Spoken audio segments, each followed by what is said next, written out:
तो हेलो दोस्तों, आप सभी का स्वागत है हमारे यूट्यूब के इस प्लेटफॉर्म पर। और आज हम लोग क्या करते हैं, सॉलिड स्टेट जो हमारा चैप्टर है, इस चैप्टर का क्या करते हैं, एमसीक्यू क्वेश्चन देखते हैं टारगेट से, जो कि बिहार बोर्ड में आने का 101% चांस रहता है, समझे। वहाँ पे मोस्ट ऑफ द क्वेश्चंस जो पूछे जाते हैं वो किससे आते हैं, टारगेट से ही, और ये बहुत अच्छा भी है। देखिए पहला क्वेश्चन है, पिंड केंद्रित घनाकार इकाई सेल में परमाणु की संख्या कितनी होती है। पिंड केंद्रित का मतलब है भाई बीसीसी, और बीसीसी में परमाणु की संख्या कितनी होती है, 2। बीसीसी में परमाणु की संख्या कितनी होती है, 2 होती है। उसके बाद है, निम्नलिखित में कौन रवादार ठोस नहीं है। ध्यान रखिएगा 3 वो चीज़, कौन सी ध्यान में रखिएगा। देखिए कौन सी ध्यान में रखना है, बताते हैं। जो रवादार ठोस है, रवादार ठोस यानी क्रिस्टलीय ठोस, ये क्या हो जाएगा, इस सब चीज़ को छोड़ कर बेरवेदार यानी अक्रिस्टलीय ठोस में 3 याद रखिएगा, कांच, रबर और प्लास्टिक। ये तीनों को छोड़ कर आपको जो मिल जाएगा ना, उसको मान लीजिएगा कौन सी, क्रिस्टलीय ठोस। तो इसमें कहेगा कि रवादार कौन नहीं होती है, तीनों में से कौन नहीं होगा। देखिए कांचे को हम लोग इंग्लिश में कहते हैं कौन सी, ग्लास, तो यही हो जाएगा ऑप्शन। अब पहला देखिए, बीसीसी जो था ना, बीसीसी में परमाणु संख्या 2 होता है। एससीसी जो होता है सिंपल क्यूबिक इकाई सेल, इसमें 1 होता है। और एफसीसी में होता है 4। और सबसे इम्पोर्टेंट एचसीपी कई बार पूछता है, एक में होता है 6, समझे। ये बीसीसी का हम लोग बोलते हैं पिंड केंद्रित। और जो हमारा एससीसी है इसको कहते हैं सरल घनीय, क्या कहते हैं, सरल घनीय। और जो हमारा एफसीसी है इसको कहते हैं फलक केंद्रित, क्या बोलते हैं, फलक केंद्रित, ठीक है ना। और जो एचसीपी है इसको कहते हैं षष्ठ निविड संरचना, इसको बोलते हैं हम लोग षष्ठ, इसको बोला जाता है हेक्सागोनल क्लोज पैकिंग यानी षष्ठ निविड संरचना, ठीक है ना। तो ये बात ध्यान रखिएगा, ठीक। अब देखिए आगे बढ़ते हैं। अब कहता है, पिंड केंद्रित घनाकार इकाई सेल में प्रतिशत रिक्ति कितना होता है। तो देखिए एकरा में भरल रहता है 52% बउआ, एकरा में रहता है ये जो एससीसी है इसमें रहता है 52% भरल। जो हमारा बीसीसी है ये रहता है 68% भरल। और एफसीसी जो है हमारा ये रहता है 74% भरल। एससीपी भी 74% भरल रहता है। तो पूछ रहा है कि बीसीसी खाली कितना होगा, तो 100% टोटल होता है, 68 ही हो गया लेते, 32% खाली हो गया, तो कितना जाएगा आंसर, ये जाएगा आंसर। उसके बाद है, हीरा निम्नलिखित में किस प्रकार का ठोस है। एकदम बहुत अच्छा क्वेश्चन है, हीरा के बारे में याद रखिएगा। हीरा जो है हमारा वो नेटवर्क ठोस है, ठीक है ना, या फिर इसको कहेंगे सहसंयोजी ठोस है, समझे बुआ। नेटवर्क ठोस है या सहसंयोजी ठोस है। अब देखिए अगला क्वेश्चन है हमारा, जो कि क्या कहता है कि NaCl रवा की संरचना कौन सी होती है। तो NaCl जो होती है वो हमारा क्या हो जाता है, FCC। ध्यान रखिएगा NaCl अपना होता है FCC, और CSCl क्या होता है अपना, BCC होता है, दोनों याद रख लीजिएगा। अब आगे देखिए, निम्नलिखित में से कौन सा संयोजी ठोस है। तो हीरा अभी हम देखे थे। निम्नलिखित में कौन अक्रिस्टलीय ठोस है। तो देखिए कांच है, तो यही ना हो जाएगा।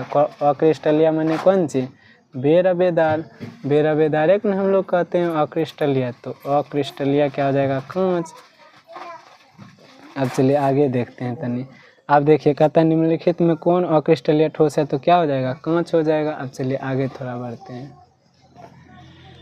अब यहाँ पे देखते हैं हम लोग, कहता है, रवा में जब इलेक्ट्रॉन ऋणायन द्वारा खाली स्थान में पकड़ लिए जाते हैं तो उसको हम लोग कहते हैं एफ सेंटर दोष, या उसी को हम लोग क्या बोलते हैं, रंग दोष बोलते हैं। उसके बाद है, बेरवेदार ठोस कौन सा है। तो देखिए रबर आ गया, तो रबर हो जाएगा। एचसीपी में परमाणु संख्या कितना होता है, 6 होता है। अभी ये देखें, निम्नलिखित में से कौन सा ऑक्साइड लौह चुंबक प्रदर्शित करता है। तो देखिए लौह चुंबक कौन प्रदर्शित करता है, CrO2, ये याद रखिएगा। देखिए लौह चुंबक पूछेगा ना जी आपसे, लौह चुंबक, तो लौह चुंबक लगाइएगा CrO2। और पूछेगा आपसे अणु चुंबक, क्या कहेगा, अणु चुंबक, तो अणु चुंबक में लगाइएगा Cr2O3 या फिर O2, ठीक है ना। अब पूछेगा आपसे प्रति चुंबक, कौन सी पूछेगा, प्रति चुंबक, ये लगाइएगा C6H6 बेंजीन, समझे। और ऐसे ही करके होता है, बहुत सारा ऑब्जेक्टिव आएगा तो ये ऑब्जेक्टिव आएगा सब लगा लीजिएगा, ठीक है। एक पूछता है Cr2O3 में ये जो है ना ये विद्युतीय गुण भी दिखाता है, ये भी पूछता है, देखते हैं अगर होगा तो बता देंगे हम आपको। तो ये हो गया आपका Cr2O3। उसके बाद है क्रिस्टल होते हैं। क्रिस्टल हुआ अपना 4 प्रकार का होता है।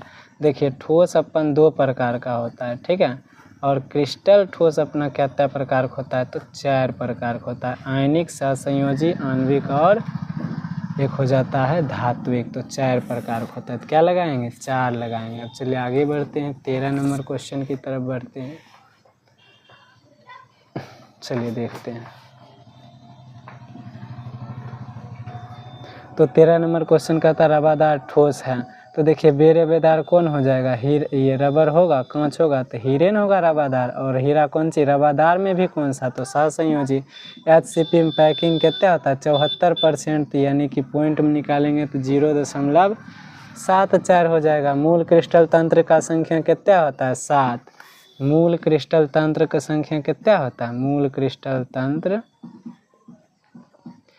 क्रिस्टल तंत्र होता है 7 गो। लेकिन कहेगा आपको ब्रेवियस जालक, तब कितना कहिएगा, ब्रेवियस जालक पूछेगा तो कहिएगा 14।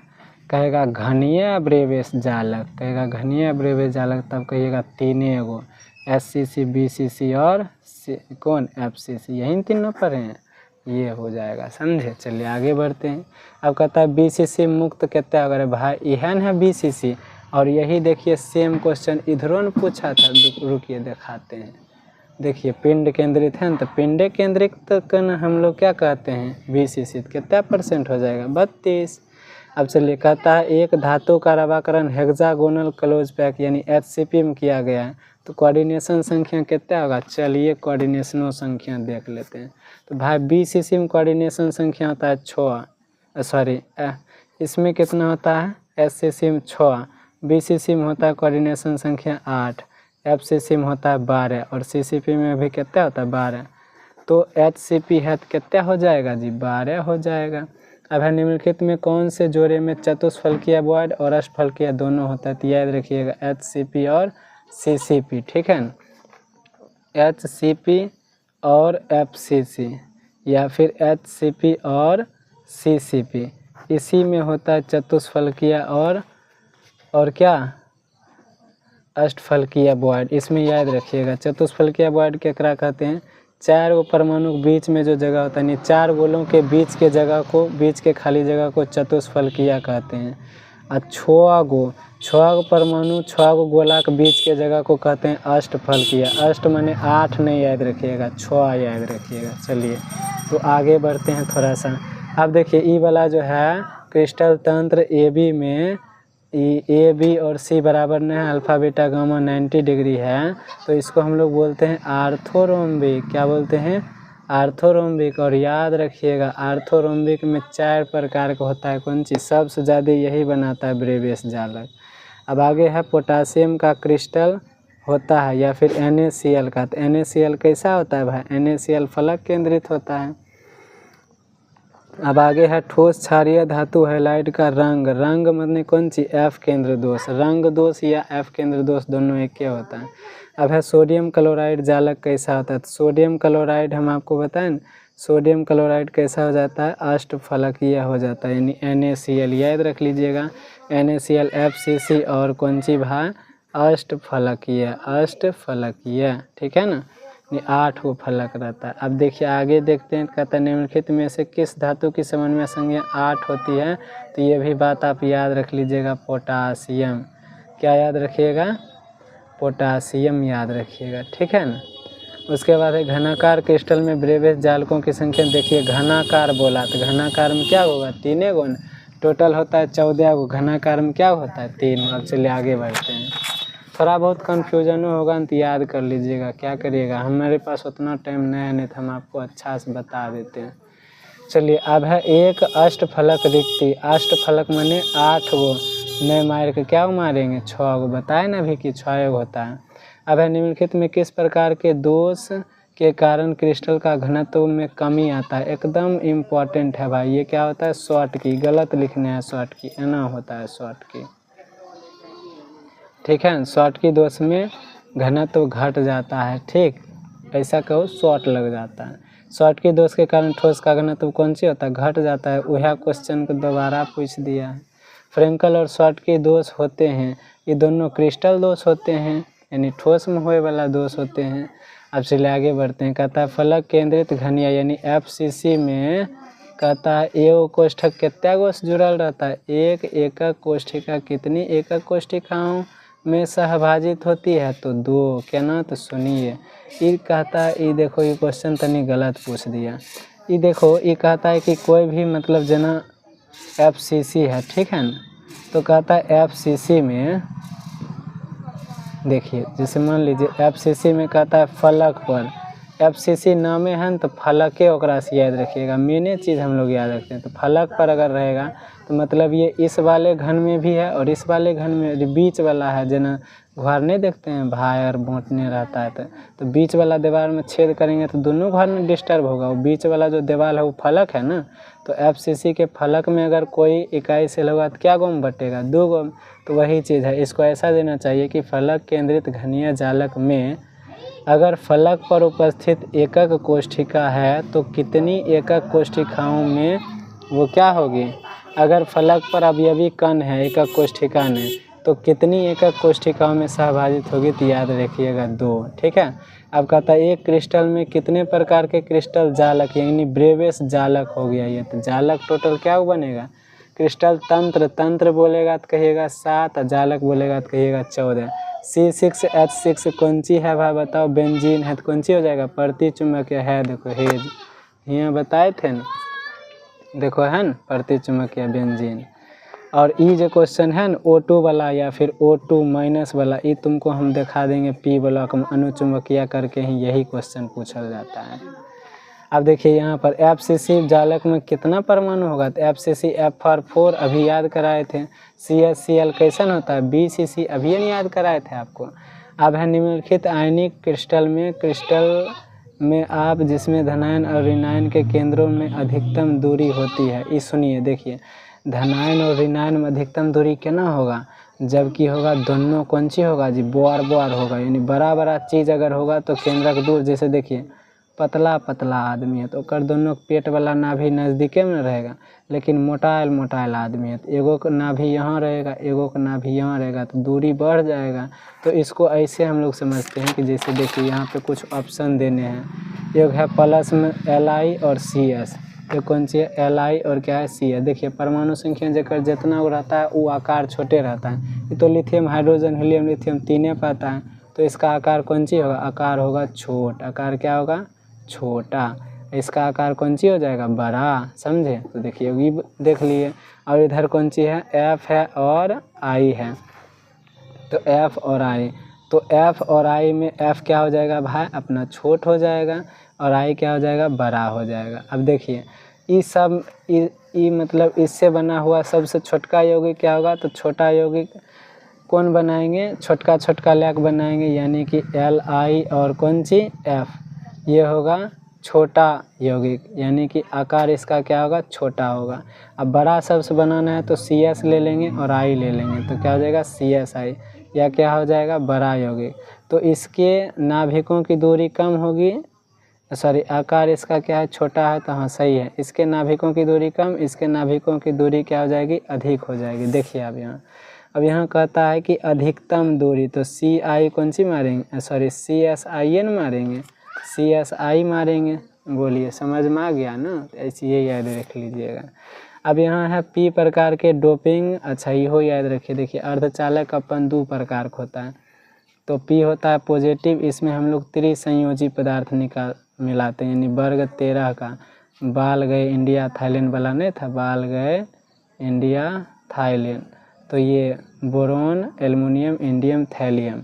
और एगो है N प्रकार का, उसमें वर्ग 15 का हम लोग मिलाते हैं, समझे। तो 15 का मिलाते हैं तो 15 में आता है नाइट्रोजन फास्फोरस आर्सेनिक बिस्मथ, ये सब आता है, तो ये सब मिलाते हैं। तो यहाँ पर कौन सी पूछ रहा है, या P प्रकार में कौन सी मिलाते हैं, P प्रकार में 3 संयोजी मिलाते हैं। अब है निम्नलिखित में फेरो चुंबकीय कौन है, तो फेरो चुंबकीय मतलब Fe, और Fe किस में है, Fe3O4 में है, ठीक है ना। अब है अंतः केंद्रित घनीय संरचना में उप सहसंयोजन संख्या। अंतः केंद्रित का मतलब क्या हो गया, पिंड केंद्रित यानी बीसिसित। उप सहसंयोजन संख्या इसका कितना होगा 68% तो इसका पैकिंग हो गया। उप सहसंयोजन संख्या इसका 8 होगा, तो 8 मार देंगे। अब है ट्रांजिस्टर सेटों में, तो इसमें अर्धचालक का या फिर उपधातु का इस्तेमाल करते हैं, सिलिकॉन और जर्मेनियम का, तो यहाँ तो सिलिकॉने है तो वही मार देंगे। अब है निम्नलिखित में कौन ऑक्साइड विद्युतीय गुण रखता है, तो बताए थे CrO2। ये CrO2 क्या है, लौह चुंबकीय है और बिजली जो है लोहा में अच्छा से प्रवाहित होता है, आपको भी पता है।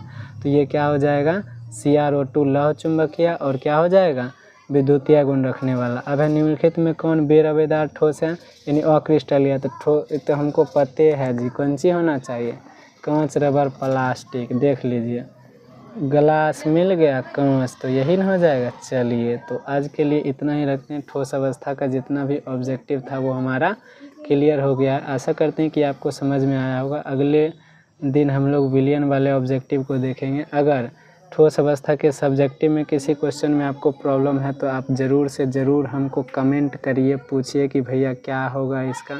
हमको मदद करना बहुत अच्छा लगता है। Thanks for watching this video. Thank you so much.